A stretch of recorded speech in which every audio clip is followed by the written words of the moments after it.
Novak Djokovic sur le toit de la planète tennis après sa victoire historique hier à Roland-Garros. Oui, le champion serbe retrouve sa place de numéro 1 mondial et marque une fois de plus l'histoire du tennis puisqu'il devient le seul joueur à avoir remporté 23 grands chelems et il ne compte pas s'arrêter là. Il a d'ores et déjà donné rendez-vous à ses fans et à ses adversaires à Wimbledon du 3 au 16 juillet prochain. Un rideau donc sur les 122e internationaux de France de tennis, tournoi que vous avez pu suivre pendant 2 semaines sur Europe 1, radio officielle de Roland-Garros. Et avant de fermer l'album de cette édition 2023, Jean-François Pérez, petit bilan de cette compétition qui marquait les 40 ans de la victoire de Yannick Noah, mais qui a été très amère pour les joueurs tricolores.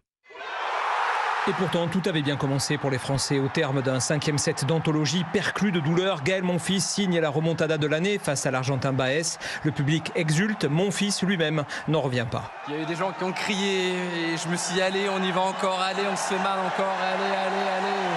Exploit sans lendemain, hélas, blessé au poignet, Monfils quitte le tournoi dans la foulée, symbole d'un tennis français en grande difficulté, aucun d'entre eux ou d'entre elles au 3e tour. Quand le dernier, Arthur Rinderknecht, s'incline face à Taylor Fritz, le public siffle l'américain qui ne se prive pas de chambrer, doigt sur la bouche. Les spectateurs très versatiles auront joué leur rôle, pas toujours inspirés dans ce Roland-Garros, également marqué par les relations glaciales entre joueurs ukrainiens, russes et biélorusses. On se souviendra longtemps des crampes d'Alcaraz, tétanisé face à Djokovic, de la renaissance de Zverev, des promesses de la Tchèque Karolina Muchova face à la reine Iga Swiatek. 630 000 spectateurs en tout auront assisté à ces 3 semaines. Nouveau record d'un tournoi plus fédérateur que jamais, malgré l'absence de Rafael Nadal.